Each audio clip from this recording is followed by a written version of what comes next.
देखिएगा class 10th board exams में बार बार repeat होने वाला सवाल अब ये सन 2020 में पूछा गया है और NCERT वाली किताब में भी ये सवाल दिया हुआ है, पूछा गया है।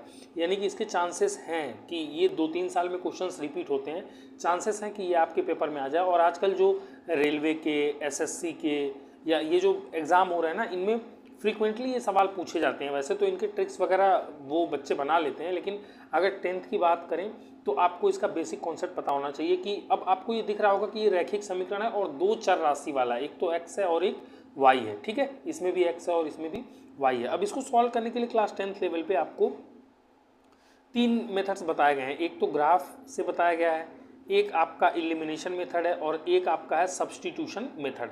ये सवाल जो है ना वो 99% केसेस में इजी होते हैं एलिमिनेशन मेथड से सॉल्व करना। मतलब अगर आप विलोपन विधि लगाते हो तो ये आसानी से हल कर सकते हो। बोर्ड एग्जाम 2024-25 को टारगेट में रख के मैं ये सवाल लेके आया हूँ। इसको सवाल, ऐसे सवाल मैंने और भी कराए हैं, पर एक दो सवाल मैं ज़्यादा करा देता हूँ ताकि आपको चीज़ क्लियर हो जाए, क्योंकि ये सवाल रिपीट होते हैं बार बार। ठीक है, और अगर आपको ऐसे ही सवाल चाहिए, साइंस के भी अच्छे क्वेश्चंस मैं लेके आता हूँ, तो आप इस चैनल को सब्सक्राइब कर लेना। ठीक है, सब्सक्राइब कर लेना। और बाकी अगर अच्छा लगता है वीडियो तो आप अपने दोस्तों वगैरह में भी शेयर कर सकते हो। चलो इस सवाल को देखो, सॉल्व करने का क्या कॉन्सेप्ट है, ईजी है ये सवाल है। अब एक काम करता हूँ, मैं इस समीकरण को लिख लेता हूँ। जैसे ये पहला वाला समीकरण 5/x-1 plus 1/y-2 is equals to 2, ये इक्वेशन नंबर 1 है दिया हुआ। और सेकेंड क्या है, 6/x-1 minus 3/y-2 is equals to 1, ये इक्वेशन नंबर 2 दिया हुआ। पहले तो ये भारी भरकम इक्वेशन है, तो उसको सिंपल जो है रैखिक समीकरण में पहले कन्वर्ट कर लो। कैसे करोगे, अब तुम देखोगे कि x-1 यहाँ भी है, x-1 यहाँ भी है। एक सेकेंड, कलर बदल देता हूँ नहीं तो कंफ्यूज हो जाओगे आप।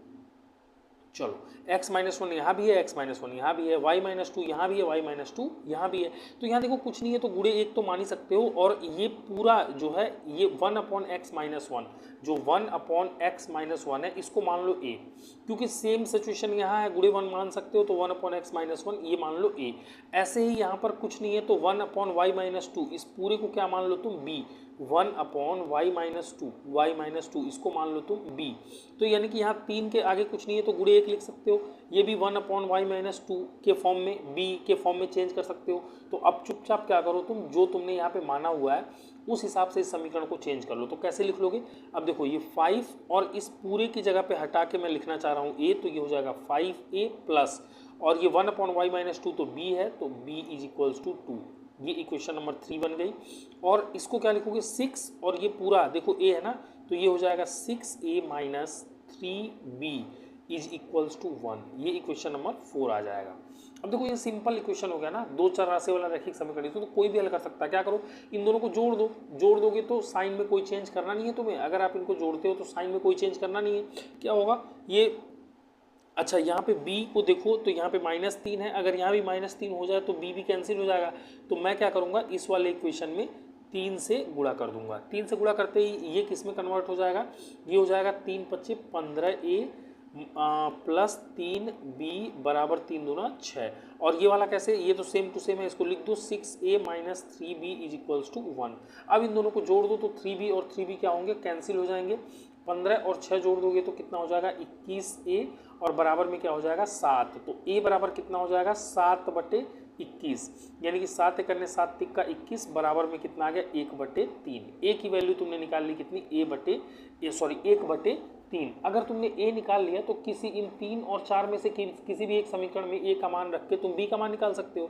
तो मैं समीकरण 3 से ले लेता हूँ। मैं क्या करता हूँ, मैं समीकरण 3 को ही उठा लेता हूँ। ये 5 और a की वैल्यू 1/3 है, तो मैंने रख दिया 5a plus b is equals to कितना है, 2 है।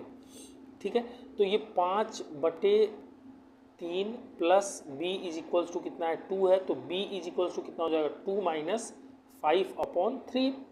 तो इसको सॉल्व कर लो, 3 दूना 6 में से 5 गया, 1/, कितना आ गया, 3 आ गया। घटा दोगे तो कितना आ जाएगा, 1/3 आ जाएगा। ये तुमने क्या निकाल लिया, b का मान निकाल लिया। अब a और b का मान तो तुमने निकाल लिया, लेकिन एक्चुअली a और b तो तुमने एज्यूम किया था, तुम्हें तो x और y के मान निकालने हैं। तो क्या करो, इस वाले समीकरण को एक बार अलग से लिखो और वहाँ पे a का मान, जैसे कि ध्यान से देखना, 1/x-1 बराबर a था, और a की वैल्यू तुमने निकाली है 1/3।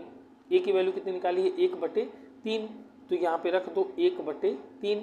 अब एक काम करो, ऊपर दोनों में 1 है ना, तो उल्टा कर दो, हर को अंश कर दो, अंश को हर कर दो। तो देखो सेम चीज़ अगर लेफ्ट साइड और राइट साइड करते हो तो समीकरण पे कोई फर्क नहीं पड़ेगा। तो मैं उल्टा कर रहा हूँ, x-1/1 नहीं लिख रहा हूँ, बराबर 3/1 नहीं लिख रहा हूँ, कोई मतलब तो है नहीं लिखने का। तो x बराबर यहाँ कितना आ गया, 1 को राइट साइड भेजोगे तो 3-1 बराबर कितना आ गया 4। तो x का मान निकल के आ गया 4, एक आंसर आ गया और x बराबर 4 आ गया। और इस वाले समीकरण पे जाओ, नीचे वाले पे, तो तुम y का मान भी यहाँ से इजीली निकाल सकते हो। कैसे निकलेगा वो, इसको भी अलग से लिख लो, इसको भी देखो यहाँ पे लिख लेता हूँ मैं, 1/y-2 is equals to b है, और b का मान तुमने निकाला है कितना, 1/3। अब इसको भी सेम वही situation, y-2 is equals to क्या हो जाएगा, उल्टा कर दोगे तो 3 हो जाएगा। मतलब इसको ऊपर कर दो, इसको नीचे कर दो, और यही सेम चीज़ इसको ऊपर इसके नीचे, /1 लिखो ना लिखो कोई फर्क पड़ता नहीं है।